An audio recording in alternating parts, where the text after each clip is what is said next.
Hey everybody, I am here with Remute, who is somebody I am a huge fan of. I have pretty much all of your albums, and I'm very excited to be talking to you. Thank you very much for joining us today. Hi, thanks for having me. So, I believe you're in Germany, correct? Yeah, I'm in Germany. It's late evening here and perfect time because Yeah. that's the time I always start making music. I'm a night owl. Oh, awesome. Yeah, Yeah. I don't think I have a time. Whenever I get up, whenever my wife gets up, and I just start working immediately. But it's a little early for me, but I'm still going to. I'm going to open up one of these. I discovered this at a local shop. Very How do good. you say that? Eyinger? I think this is beer from Bavaria and I think it's Uh, Eyinger. Eyinger. It Eyinger. says Germany, product of Germany. Yeah, I see. Eyinger Dunkel. Dunkel. Dunkel beer, it's good beer. I Yeah, think, well, yeah. it's authentic Bavarian dark. Yeah, dark beer, it's pretty good. Yeah. Yeah, Enjoy. I asked the person who worked there for suggestions for dark beers, and they had said this one, and I didn't look at the price tag, and I think these are like $4 each. So I wanted to save it for a fancy special occasion. I couldn't think of a better one than right now. And what a All terrible right. pour! Oh, I think I let down all of Germany. I'm so sorry. I usually pour better than this. Damn. Cheers. Cheers to you, my friend. Oh, now I got foam. Cheers. It's my fault. Hope I get foam in my beard as punishment. Let me stick this one next to my window to get colder. Perfect. All right. So, there was a whole bunch of stuff I was going to ask you about, except you told me that you have an announcement that's going to be coming out the same day that I had planned on releasing this interview. So, I guess I'm getting an exclusive scoop here, and I'm gonna have to keep my mouth shut until it airs. But would you want to start Definitely. out by talking about this secret new project that's about to be released? All right, for 2022, I'm gonna drop another 3 albums 3. because I think trilogy is a good thing, and of course it's gonna be cartridge albums for another cool consoles out there. And I'm happy to announce. I think you're the first person actually. I will talk about this, and you're the first you're gonna hear. And so the first album next year it's gonna be for Nintendo 64. Oh, wow. It's gonna be called R64, and Love it's it. gonna be released in March, late March, and pre-order starts now today. I think December 27th when you release it. Yes. And yeah, this is my first announcement. So and This it's is gonna happen. very exciting. Well, now I finally have an excuse to turn on my N64 other than to just make videos about it. This is exciting. Yeah, yeah. So what's it like to write music for the N64 compared to the other consoles that you've done? I think it's pretty similar to writing music for the Super Nintendo, probably, because both consoles work with samples. They don't have own synthesizer capabilities, like, for example, the Mega Drive or also the Game Boy. They are kind of samplers, actually, where you have to load external samplers and write the music in trackers for on the PC. And so it felt pretty familiar to me because I also released an album on the Super NES. And so the Nintendo 64 felt just it was pretty easy for me. That's pretty cool. So I guess let's just step back, and what made you first want to do an album on a cartridge on an original console? Like what gave you the idea? Were you always a gamer, or is this just something unique that you wanted to try? Yeah, I've been a gamer since my earliest childhood. I think my first console, if you're gonna count it as a console, was the Commodore 64 Mhm. home computer. And I got this from my parents when I was 5 years old, and so I've been a gamer since forever. And so I always wanted to make music on the consoles because I always liked the unique sounds of the consoles. You see, a Commodore 64 has a SID chip. Game Boy has a unique sound. A Mega Drive has a full-blown FM synthesizer built in, and so I was always fascinated by the unique sound capabilities of these systems. So, and I always wanted to write music on it, but the technology wasn't just there.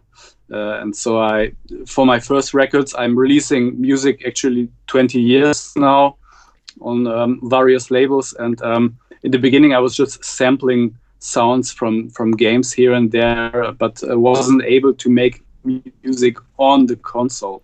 So this was just getting possible in the last few years with the arrival of software like Devil Mask, for example, for Mega Drive, and Little Sound DJ for Game Boy. And directly communicating with the console is a thing that made my cartridge albums possible. That's very cool. So you said you've been releasing albums for 20 years now, right? Yeah. I think almost. My first record came out in 2002 on vinyl. It was a single release, and yeah, it's been almost 20 years now. Yeah. That's incredible. So what was that like recording then versus now? Because I know myself, I remember recording in the early 90s with like one of those thin PC microphones in front of my guitar amp going into Gold Wave, that program that I used to use because it was free, or freeware or shareware actually. From then till now, my recording has changed so much. And I just do guitar. I don't record any other instruments. So I can't even imagine how much different it would be for somebody that does the full album, the full scope. Yeah, I think a lot things changed.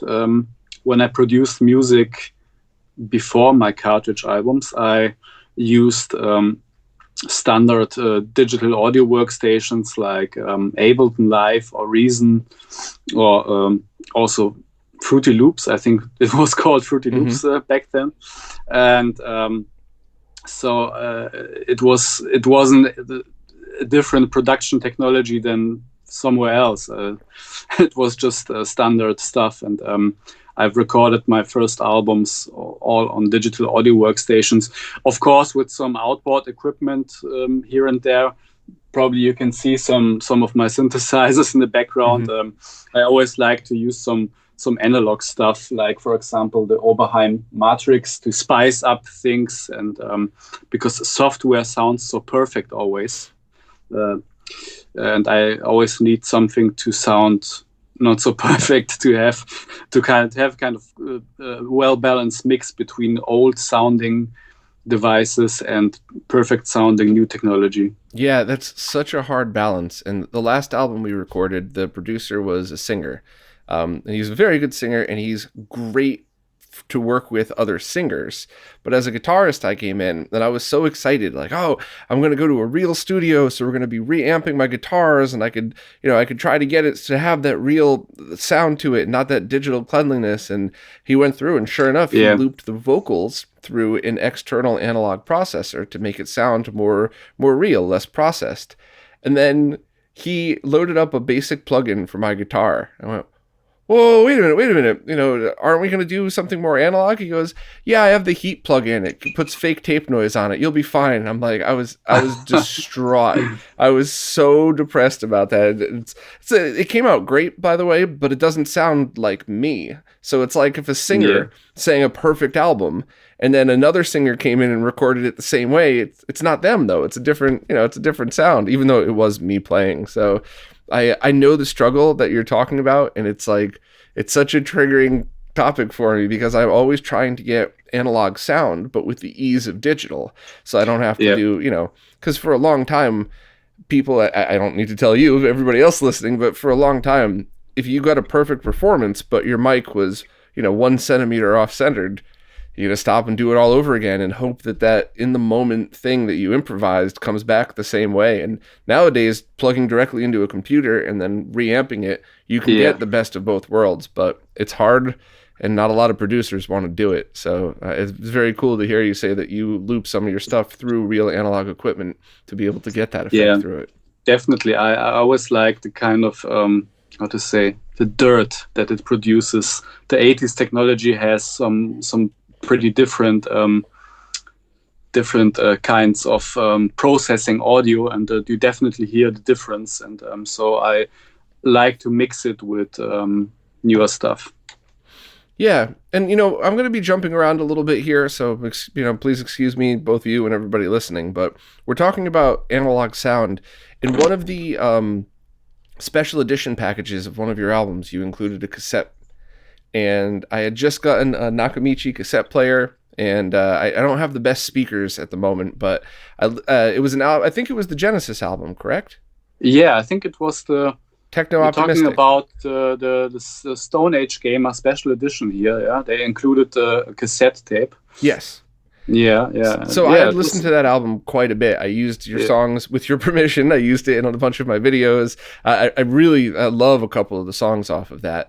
And when I popped the tape in and listened to it, it was just as good, but totally different feeling. And I thought it was so neat to hear that analog noise on there. Was that something that you created special, or did Stone Age Gamer just record a bunch onto cassettes just as a fun thing to do? It was actually Stone Age Gamer's idea, and I've been it was a pretty interesting idea because they re-recorded the album on a cassette tape, and as you said, it changes the sound to way more analog sounding mix, I think. So because the whole album, of course, it's on cartridge and it is fully digital. It gets generated by the sound chip of the Mega Drive. But when you play it back from a tape, the whole sound aesthetics changes, and that makes it pretty interesting. So I think it was a pretty neat idea by Stone Age Gamer, and I'm happy they did it for me. Yeah, and that goes back to your other albums that you release on Bandcamp digitally, as well as on these different platforms to purchase to play through original consoles, because that's something where, if I want music on in the background as I'm working, sometimes I just go to your Bandcamp and turn it on because it's easy and I want to be lazy. But Christoph, the designer or co-designer of the DC Digital and N64 Digital, and a friend of mine, awesome person, also lives in Germany outside of Cologne, I believe. When he was in New York City, I just happened to get Technoptimistic around that same time, and he wanted to hear it. So we put it in through a Sega Genesis with the triple bypass through just a Denon receiver and some ELAC speakers. So I didn't have some big fancy analog stereo, but it was a noticeable difference. And it was great hearing it processed through the Genesis, hearing the hum bleed through into that sound that made it feel warmer in a way that, those plugins that people use that, that fake analog sound, they're not the same. They're absolutely, they're not bad, but it's not the same. And, it's always such an experience to listen to those. And totally. I think every kind of electronics have their own life. So this is probably also the reason why I called my Game Boy album Living Electronics, because I really think electronics are alive, and they are pretty unique in their way processing the signals. And so definitely every device should have its own unique sound aesthetics. Yeah, and for the Game Boy album, I listened to it. I have a modded Game Boy, but I don't have any of the sound mods. I know there's a lot of people that put better quality sound circuitry, but mine is recapped. It's in great condition. So I listened with headphones. They're kind of more flat headphones that I use for mixing the Audio Technica, but they're not bad at all. And I liked it a lot, but I also, for fun, after I was done, listened to it again just through the Game Boy's crappy little speaker.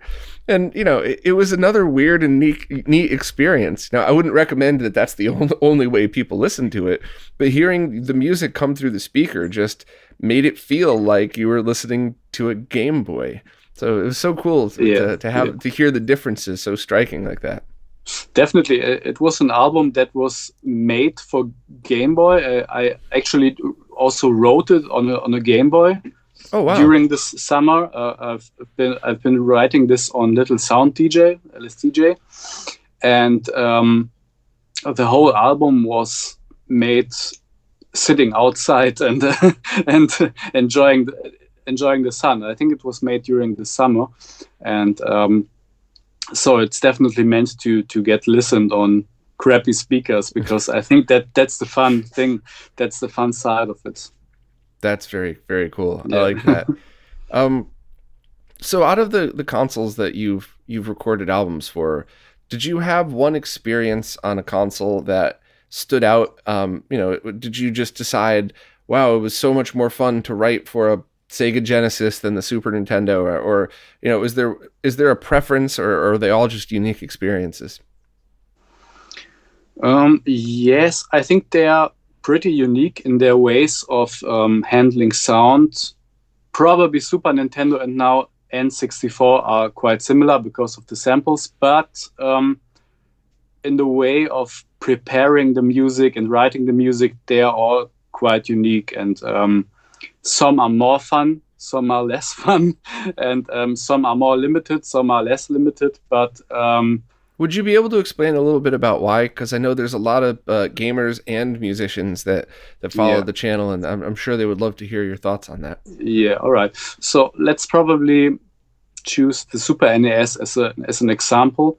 You have like 64 kilobytes of sound RAM.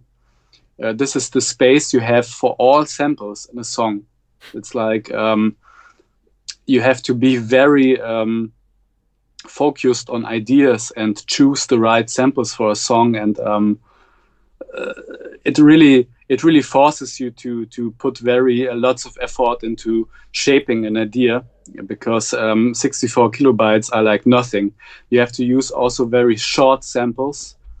Let's say when you have a keyboard sound, you can't just record the whole keyboard sound in it. You have to compress it, then you have to short it, and then you have to loop it, because to save some storage space, because the sound RAM is very limited. But once you've managed to think in such small dimensions, you can have really interesting ideas in the making, because when you're getting forced to strip down ideas, then the idea have to be very strong, and you have to have a very strong songwriting idea that is able to survive all the compression and all the cut downs. And it's a really kind of test for an idea. If it's able to survive the whole compressing process, then it's okay. If not, then forget about it. That's pretty neat. And when you say you're creating the samples that fill 64 kilobytes, so is this, I know this might be a bad analogy, but to visualize it, is that kind of like saying, I'm going to take 64 kilobytes worth of samples total, so each, and then load them up to like a color palette, so that when you create songs, you choose from the samples that are available after you've loaded them? That's a good analogy. Good analogy, because you have to prepare the samples in advance. I do this on my computer, and there you have to compress them. There you have to short them, and then you import them into the Super NES actually. And so it all has to get very well prepared before you even can start with making a song. And so the Super Nintendo doesn't have any synthesis capabilities on its own. Because of that, you have to import everything from different sound sources. It's like all Super Nintendo sounds from my album are made by my vintage synthesizers. You can see here. I think the Super NES was mostly made with some old Roland sound modules.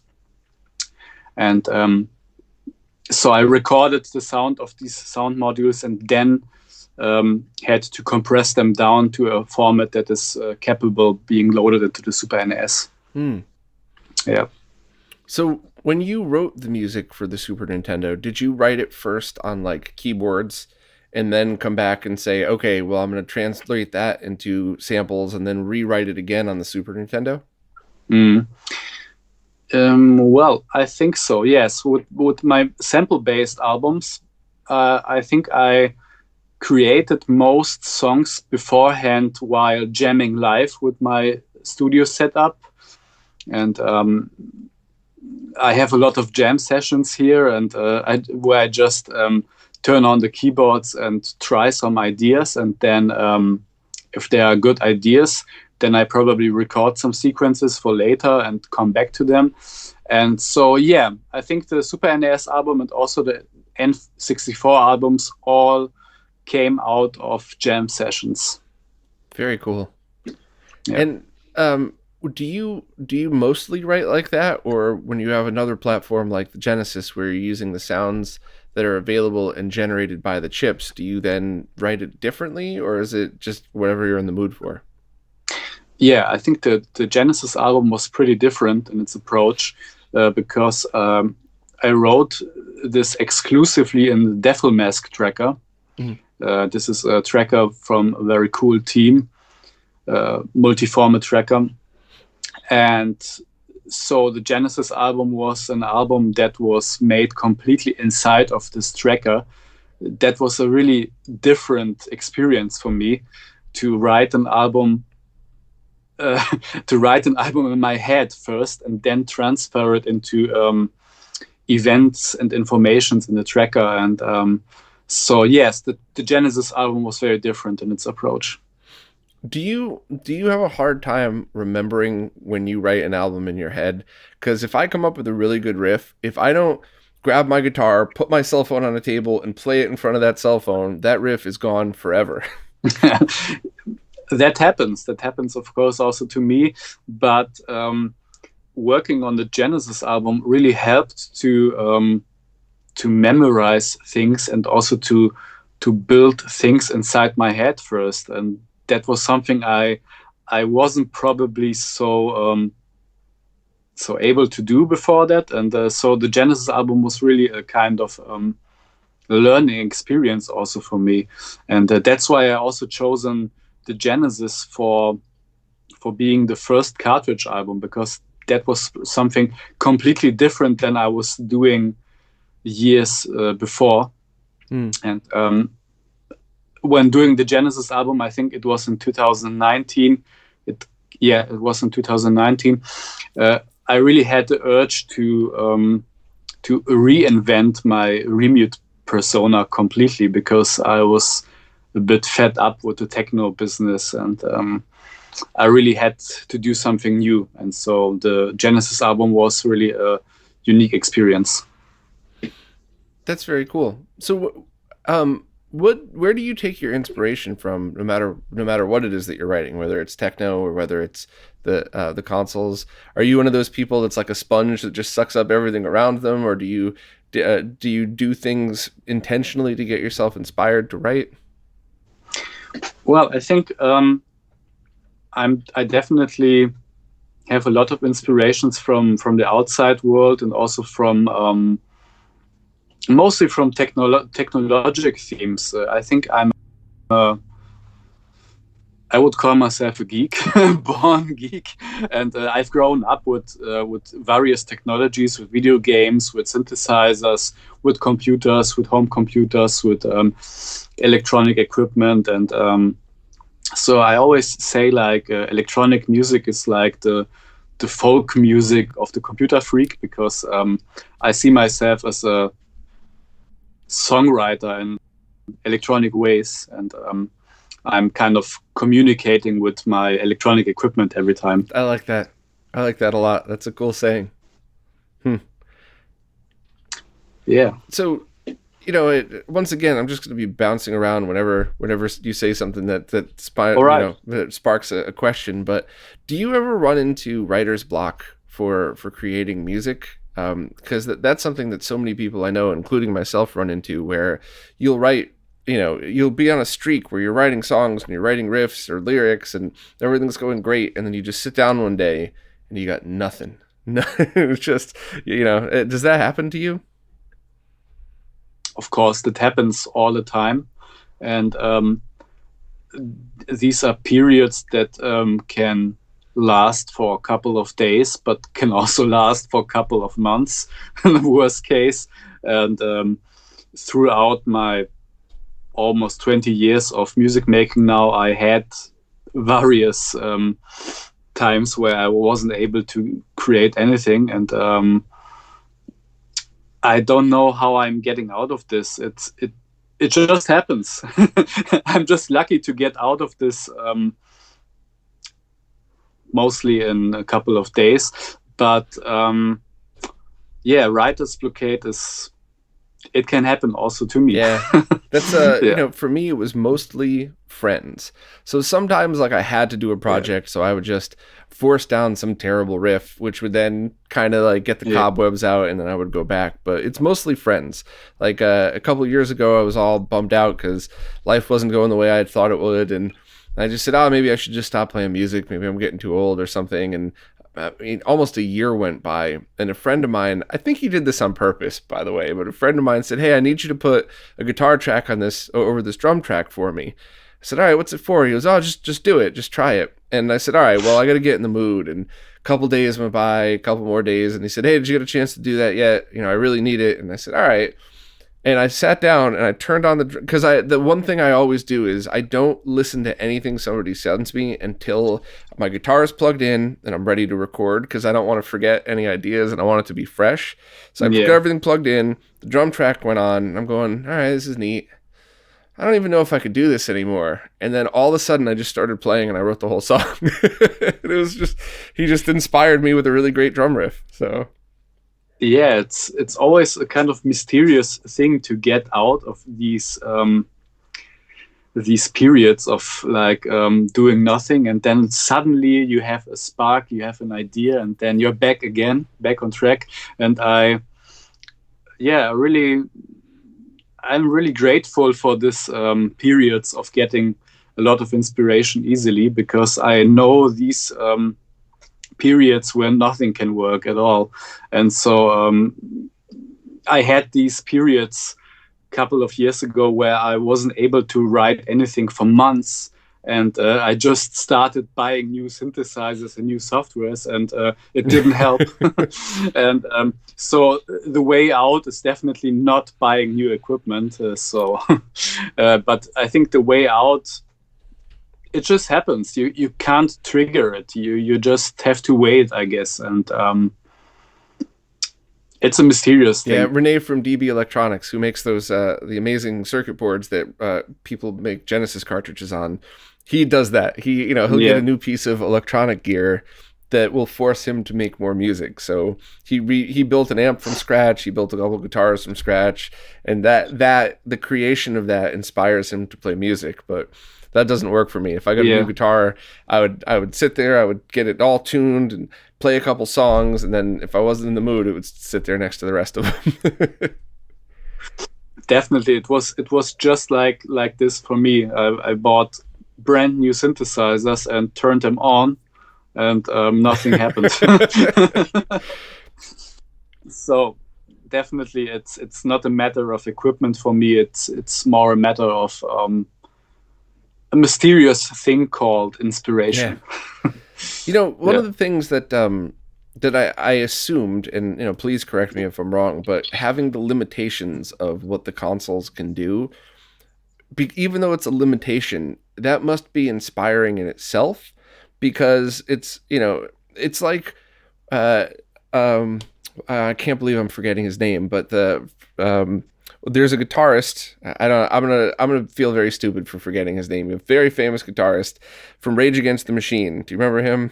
I can't believe I'm drawing a blank, but he said that when he was a kid, he and all of his friends went and messed with every amp and Guitar Center and played with all the knobs. And he got his amp home and he spent all day playing with the knobs. And finally, one day he just said, I can't do this anymore. I'm going to spend more time creating a sound than I am creating music. So he put like tape where all of the knobs were, like drew on it.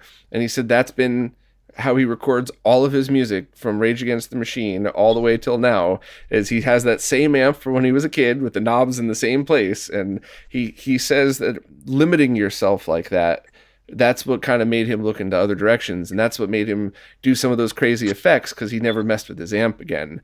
So when I started listening to your music on cartridges, that's what that reminded me of. Tom Morello. How the hell could I forget Tom Morello?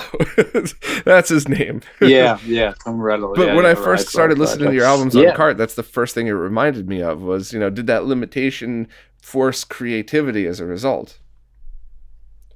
Absolutely. I think the limitation made me like reinventing my whole Remute project. I always say like the Technoptimistic album for the Sega Genesis was the beginning of Remute 2.0, because before that I just recorded music on vinyl and CD and digital, and I came to a point where I did everything already, and wasn't able to come up with something new anymore. And that was a time when the writer's blockade came in, and limiting myself to the sound capabilities of old consoles really helped me to go somewhere else with my music, and especially on the Sega Genesis, where you have to more be a music programmer than a musician.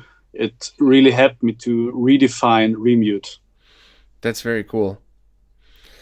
So at the moment, you have albums out on Sega Genesis, TurboGrafx, PC Engine, Game Boy, and N64 coming up, Super Nintendo, and am I forgetting any? PC Engine CD. PC Engine CD. I don't think I had listened to that one, because I wanted to listen on original hardware, and nobody I know has it working. It's PC Engine CD. Okay.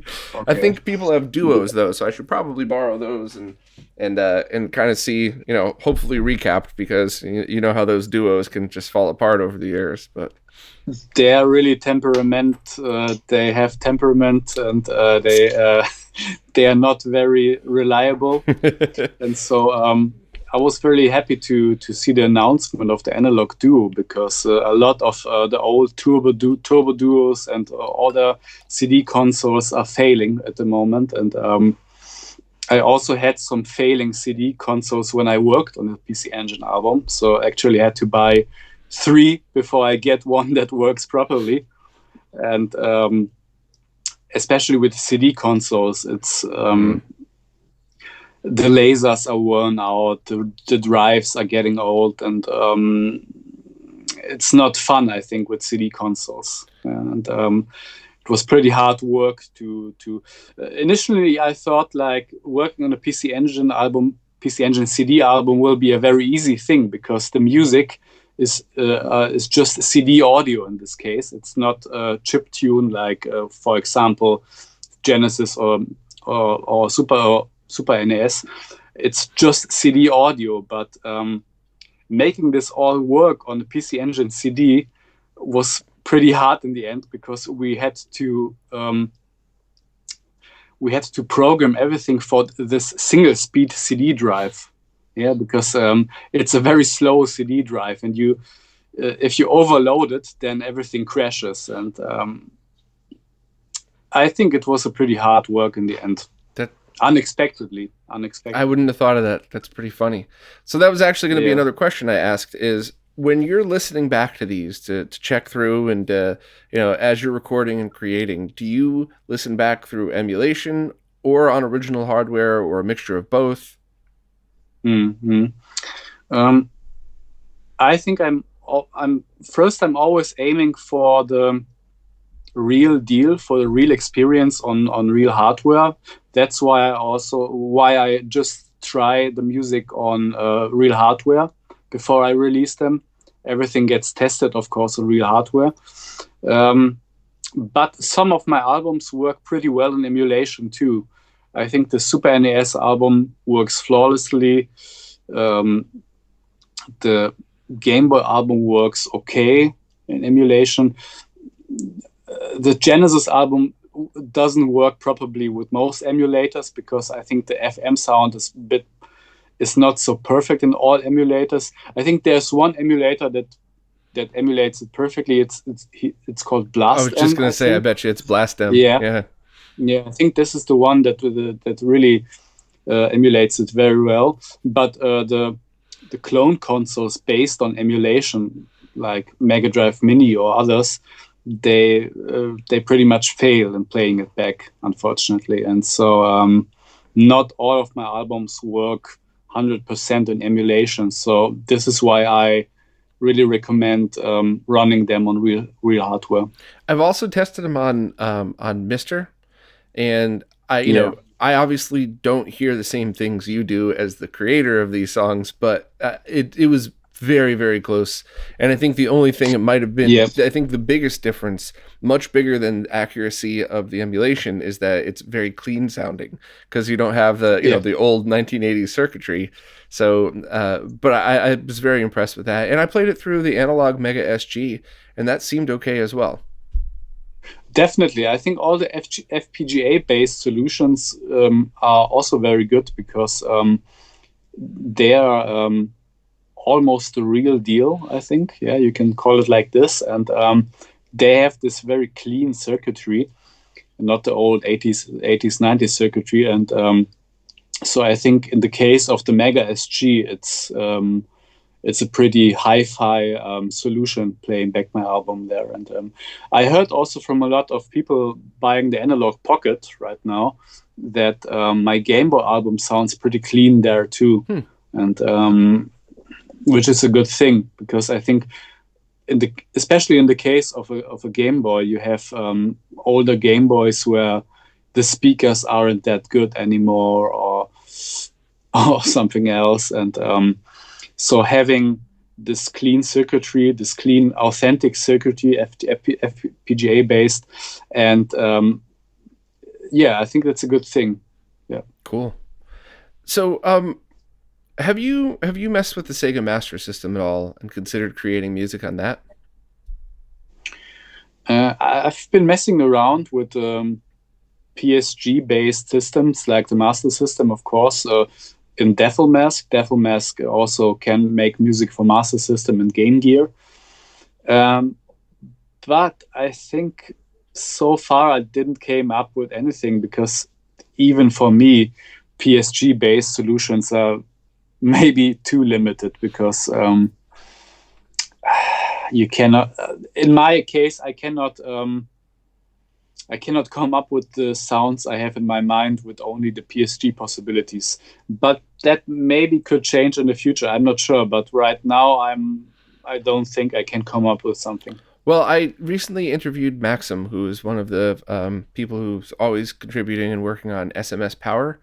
And your name came up in the interview because he said that Sega Master Systems, there's one BIOS on, I forgot, it was probably one model of the Japanese Master System that accesses the FM sound chip and the PSG at the same time.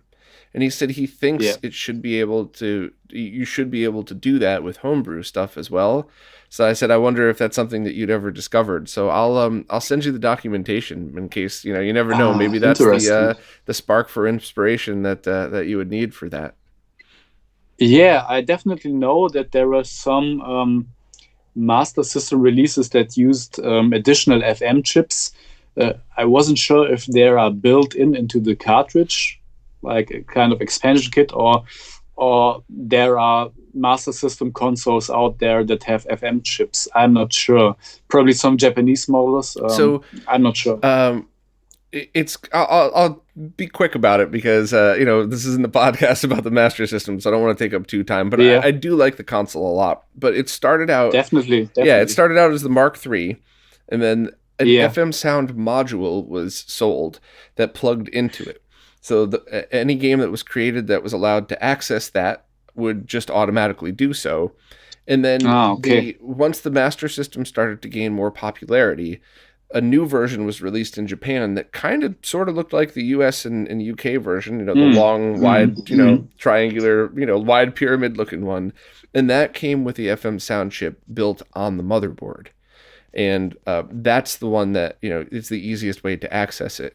And then after that, there's been mods available to add that chip into your other consoles. And of course, with the FPGA stuff, you can access it there. But I'll see if I have any friends in Japan that can get you that one model, and I'll see if I can have that sent to you to see if that's what does it for you. I never say never. It's a very interesting system. I've been a very avid Master System player too, and I really like the system. And if there's something possible, why not? I never say never. Cool. Yeah, I'll send you that after we're done. I think that'd be, at the very least, I think you'd appreciate that Sega took the time to do that for just a silly demo. But sounds very cool. Yeah. Are there any other consoles that you've been thinking about trying to write music on?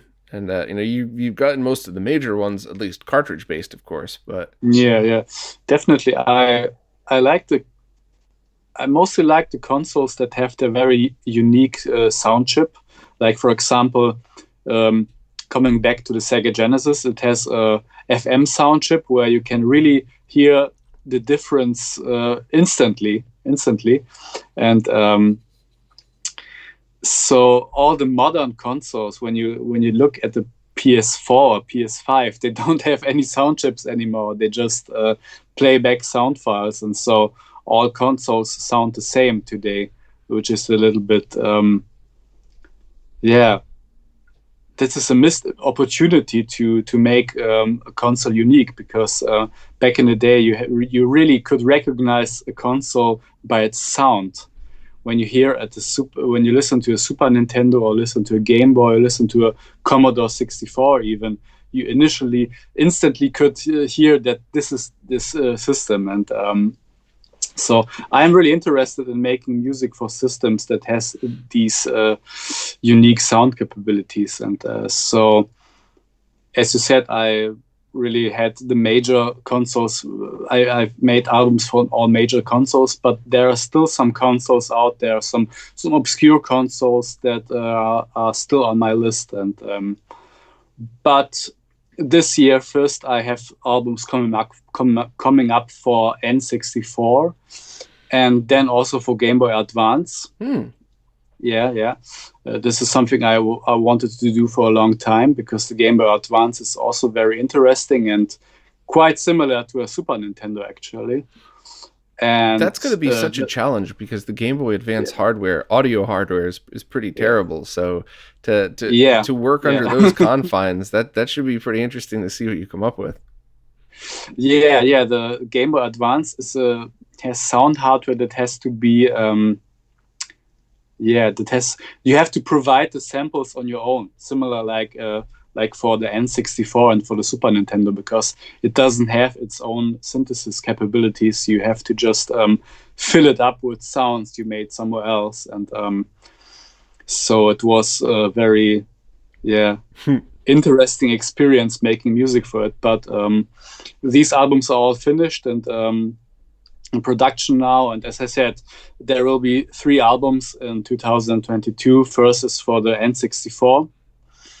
Second for the Game Boy Advance, and last but not least for the Dreamcast. Oh, cool. Also, Are there any limitations to Dreamcast, or is that just you can play back CD audio? The Dreamcast album will be based on CD audio.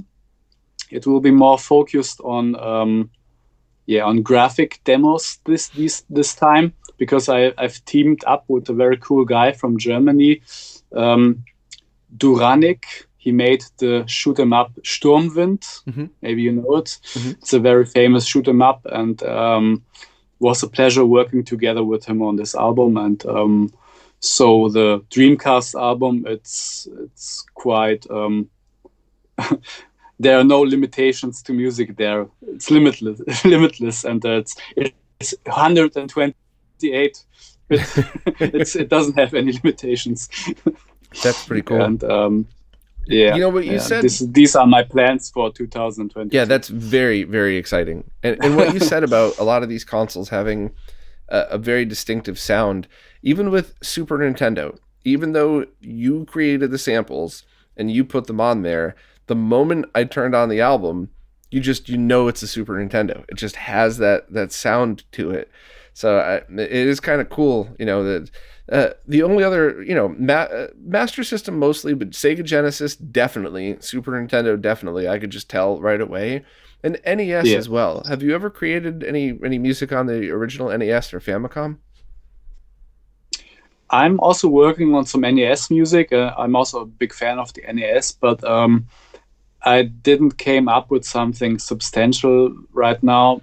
I have to get more into it.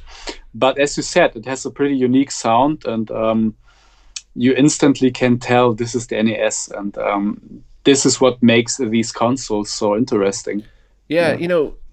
I wouldn't necessarily expect an album. Of course, if you would like to, awesome. But it would be very cool to hear your interpretation of things like the Famicom FM sound chip that was not available in the rest of the world, and how you could take your songs and make them, sound different on both. And I think also any collector that loves retro gaming would love to buy a Famicom Disk System version of even just one of your songs. I think that would be a neat thing that I don't think anybody else has done that. So, at least you still have lots of possibilities if you want to keep doing this and do it unique, and not just put out cool music, but put out unique cool music. I think you have a lot more possibilities, and I don't think you don't have to slow down anytime soon if you don't want to. I don't want to slow down. The journey is never over, and I'm always into the next thing when I finished one thing, and I like to dive into new possibilities and explore. So what's some of your favorite music to listen to? And do you hear any traces of that in your own music?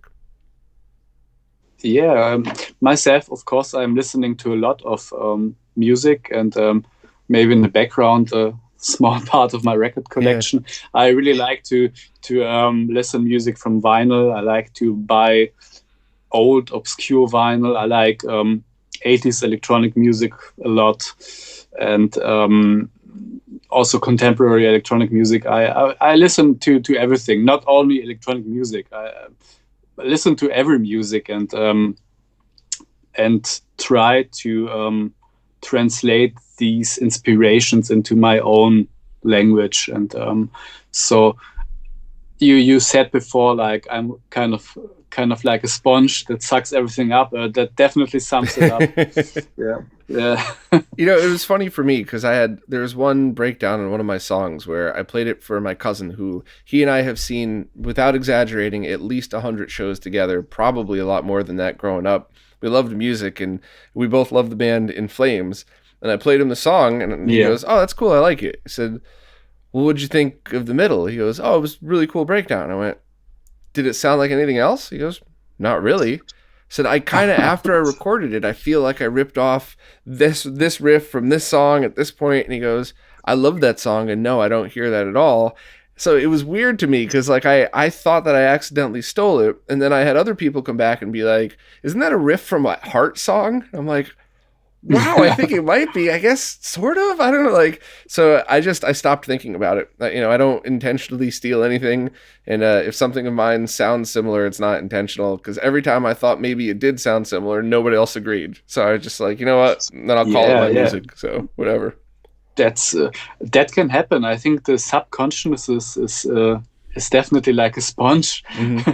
It's a good analogy coming back to it, and it happens all the time that you get inspired by some stuff you're hearing, you're experiencing, and this is just something deeply in your subconsciousness. For me, it's the music, the techno music of the 90s, the club music of the 90s, because I've went so much clubbing and raving and partying, and definitely some inspirations were stuck in my mind, and so I don't think it's a bad thing to get inspired by the past, and as long as it gets translated into your very own language and into your very own vision, I think it's very legitimate. Yeah. I listened to a lot of electronic music from the 90s as well. And it's funny because I've always loved heavy metal. I feel like I was born with it in my blood, but I also listened to everything. I loved rap growing up. I loved a lot of good pop music too. But there were two albums in the 90s, the Robert Miles' Dreamland and Faithless, I think it was. Faithless, and I listened to those all the time. And also Aqua. Whenever I did acid, I would always listen to Aqua. I don't know. Maybe they were on acid when they wrote that main album. I don't know, but I think so. Yeah. But it's always funny. And then you hear bands like Rammstein, that like heavy industrial music that also has so much of that electronic music into it, and it blend it so perfectly together. And they light everything on fire, which is always cool too. They are burning when they're playing. That's pretty interesting. And I think it's very important to don't have any boundaries in your mind when you are into music. exactly like you said, you can like heavy metal music, you can like techno music, and I think it's always pretty terrible when people say like, I just listen to techno and everything else is bad, and I think you really have to dive into music as a whole if you love it, and get rid of all these boundaries that were created by the industry, probably only. By the industry, but also by the communities as well, because also by the community. Yeah, one of the things about heavy metal music was a lot of people just loved the music, but a lot of people never fit in. And then they see a couple other kids that don't fit in, so they just say, okay, well, if I wear a Metallica t-shirt and Converse sneakers and, grow a mullet in the 90s, then, maybe I could fit in as well. And, they now joined a tribe, so you can't turn your back on the tribe. You can't listen to rap music. We're heavy metal people. And I've always looked like this. I don't really give a shit what anybody else thinks of me. So I never felt the need to blend in like that. I listened and kind of did whatever the heck I felt like. But I understand why that happens. And I think in many ways, it's a very, very good thing. Because that kid with the heavy metal t-shirt, or that kid with the techno t-shirt, that might have been their outlet as a kid growing up. That might have been what they really needed. So I try not to look down on it, but if you're an adult and you say something like that, I don't want to have a conversation with you. It's totally fine to say like, this is my favorite music, but if you're like, I listen to nothing but classical music and everything else is garbage, it's like, well, then you're closed-minded and I don't want to talk to you. So yeah, exactly like you said, closed-minded. And so I really like it when different styles of music blend together, and this is something that's really interesting for me to see that I have a lot of fans that who are only listening to heavy metal that now are listening to my electronic music, and this is something that really makes me happy, because I see that that music can transcend these boundaries, and absolutely. And a lot of your music touches that same spot in your ears, I guess, is the best way that heavy metal does, because you have power and melody that mixes together. And then some of your songs, especially on the Genesis with those very distinct sound chips, you have this grittiness to some of them that comes through. So it sounds like a melodic heavy metal song in many ways, even though to a casual listener, it sounds nothing like a heavy metal song. To a fan, it triggers the same emotions, has that same power behind it with the melodies. And so, I'm not the slightest bit surprised that you have a lot of heavy metal fans. So when you analyzing it, you can say like, my music is also metal music because it gets played back on metal parts. I love it. And that is cool. Have you ever tried to do just a weird and crazy experiment, like make music through a toaster or something? I'm being a little bit silly, but like stuff that can generate sound that's really not at all meant to do anything like that. Have you ever messed with anything crazy? I'm trying this all the time, because I like to take some old electronic devices, like for example VHS recorders or old tube amplifiers that were used for some old music equipment, and I really like to modify these electronic devices to get out some glitch sounds of them. Like when you are modifying some circuitry and some gear, you can get out some very interesting sounds, and you can record them and continue using them. And this is something I'm doing all the time when I'm on the hunt for interesting new experimental sounds. I like to modify electronic equipment. Especially with VHS recorders, this is something I've been doing like since I was a little child. I was modifying them and breaking them. My parents were very happy when I was breaking VHS recorders, but this is something I was doing like forever. That's funny. Yeah, that's very cool. So How do you normally listen to music when it's time to sit and listen? Obviously, all of us, we're busy throwing in some Bluetooth earbuds when you're walking to the Mm. store. That's totally normal and cool. But when it's time to listen to music, not time to just have something playing, how do you normally do that? Headphones, speakers, what equipment, or do you Mm. even do you have a setup that you go to when you want to do that? Mm. Mm. Well, when I'm listening to music, I prefer listening to them from vinyl. I think this is my preferred format because I'm a heavy vinyl collector, and I like to buy some old stuff, especially on vinyl. And then I put the record on a Technics record player, and listening through them on some very excuse me, some very old some 80s amps I have here in my room. And this is my setup. I just sit in my chair and listen to music, and not so much on headphones. I like to listen to the music loud in my room, and enjoy it very loud. Yeah. Yeah, I lived in New York City for quite a while, and before that, I was in another city that was close to it, just smaller. And so for a long time, I switched to only headphones, like these Audio Technicas, Yeah. and I had a pair of Sony that I don't know what happened to. That not only would I listen to music that way, but I would play guitar through a setup where it would all go through those headphones, so I wouldn't bother all of my neighbors. So one of the things that I'm so excited about now that I moved to the middle of nowhere is that I'm working on building a stereo with two very nice bookshelf speakers. More on that. That's going to be retro Yeah. gaming related too. I'll have some info on that soon. But and I haven't done it yet because I refuse to try it out until it's ready. I want the right speakers. I want the right amp. But I'm building myself a listening station so I could do exactly that. So for me, it's just headphones or the car, unfortunately. But I'm really looking forward to having something where I could sit down and just enjoy nothing but music.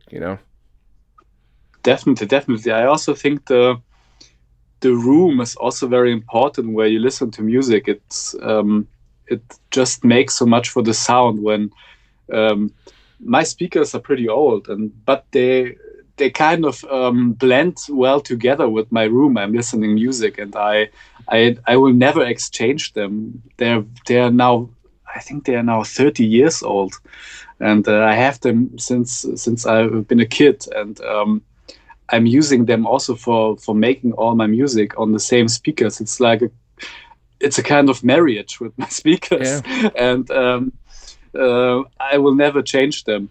And I hope they survive a lot longer.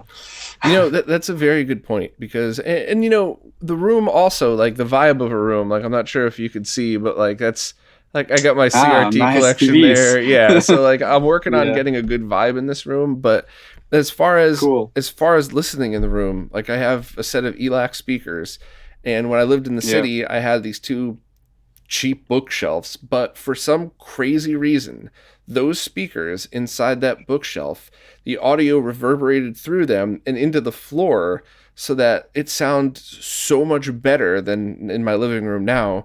And so now I'm trying to think yeah, like, well, how do I get the sound to distribute through this room the way it did just a small apartment in New York? Do I need bigger speakers? Do I need those giant floor standing? What if I mount it to the wall and have, so it's, I guess I'm marrying nerdiness and music at the same time, but you're 100% right in that I'm trying to get the room sound. And unfortunately, I think upstairs I'm not ever going to be able to hit that. I think it's just going to be for watching TV. And I think this room, I'm really going to especially because of all the stuff in it, I think this is going to be the room that sounds much better.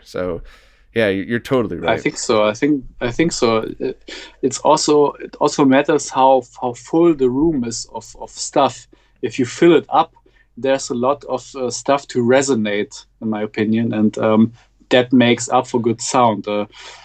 In this room where I produce my music, I filled it up with a lot of records, a lot of equipment, and lots of stuff in here, and PC game boxes, and there's a lot of material to resonate with, which is probably pretty good for the bass frequencies, in my opinion. And I had the experience like if you have a very full room, then it's good for the sound. Yeah, I think that's probably the issue because my apartment in New York City looked like that, stuff floor to ceiling, and now that I moved to a house, all that stuff spread out, so the rooms look empty. So I think this very full room might be the only one that actually sounds the way I want it. I think the TVs are pretty good they will resonate pretty well. You know what's funny though is those ELAC speakers, a friend of mine actually got me a new pair as a housewarming gift, and I put them in this CRT rack, and I turned on one of the CRTs and half of it was purple.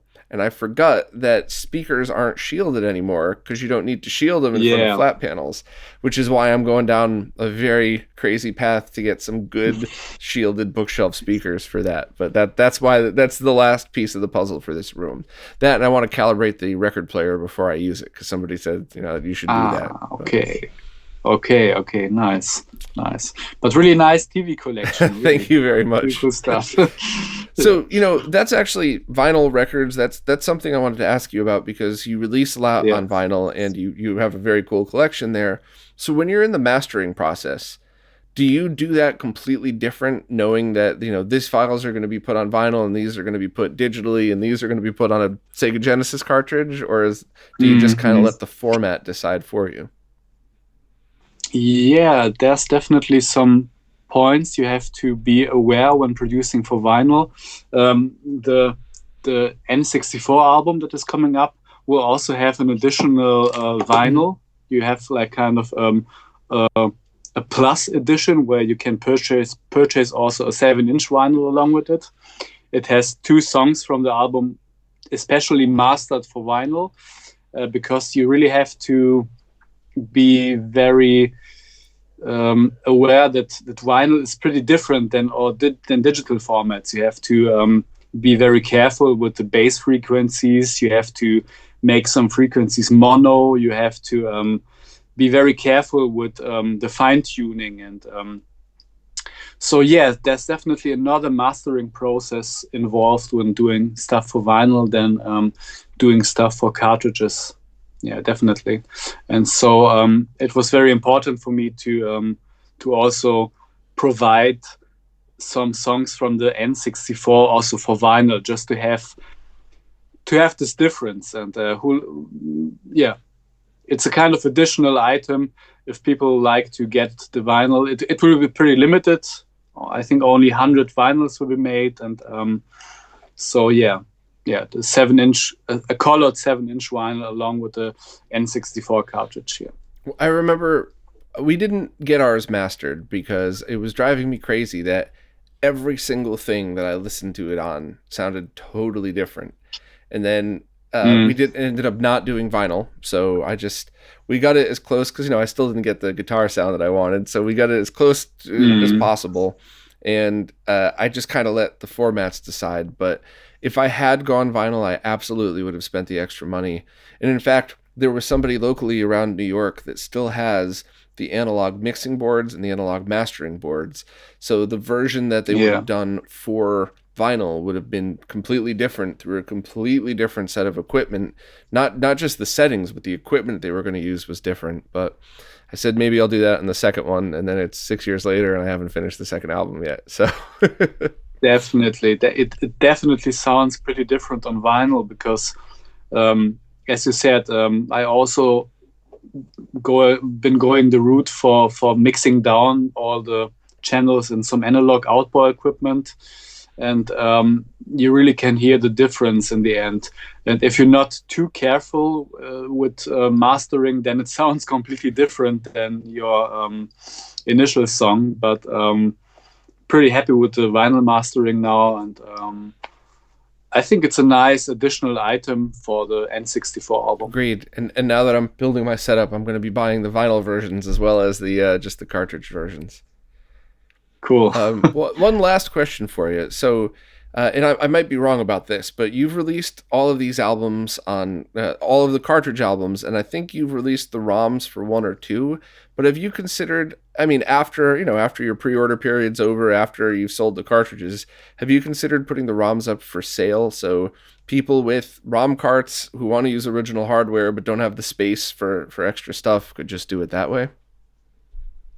Definitely, I considered this, and as you said, I'm already selling the ROMs for the Genesis albums and for the Super NES albums. You can purchase them on my Bandcamp, and for my other albums, well, at some point there will be ROM releases, of course. Yeah, there will be some ROM releases.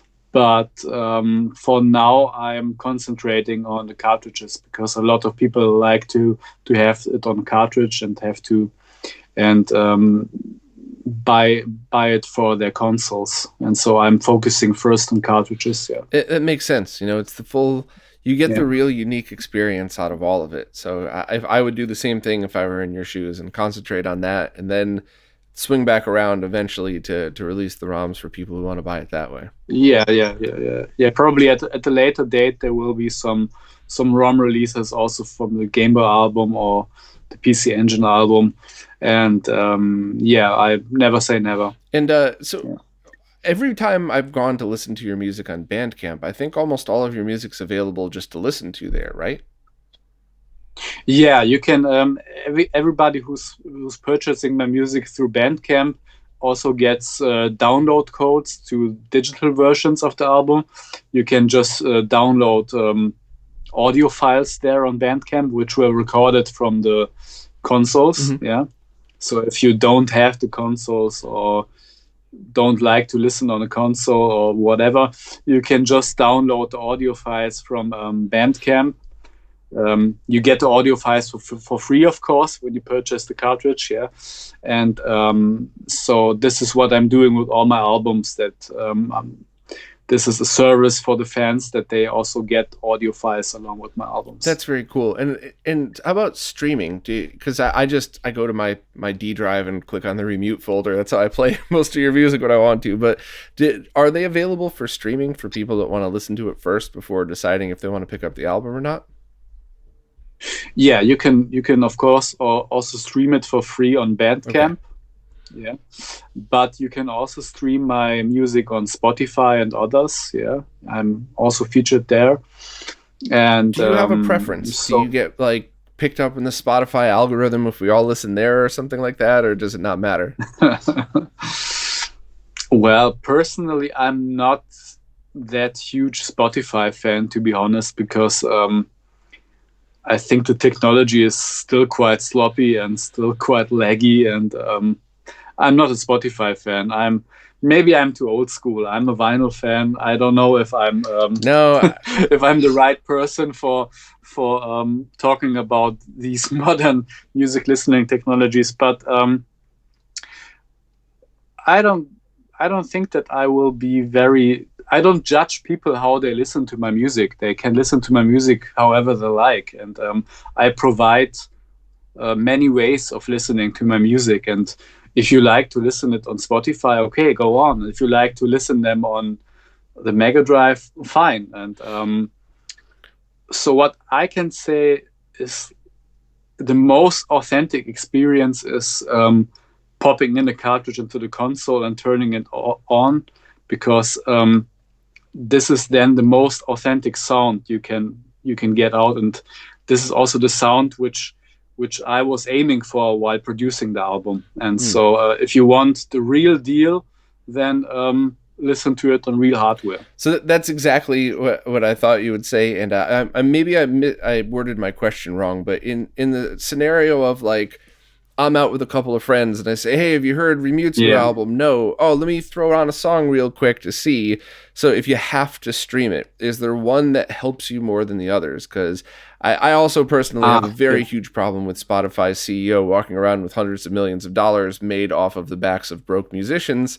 I don't like that either. But if in that scenario where you just want to stream it real quick, if listening on one platform does better for you than another, then that's what I would prefer to listen to it on. I see. Of course, yeah. Spotify makes me some sense.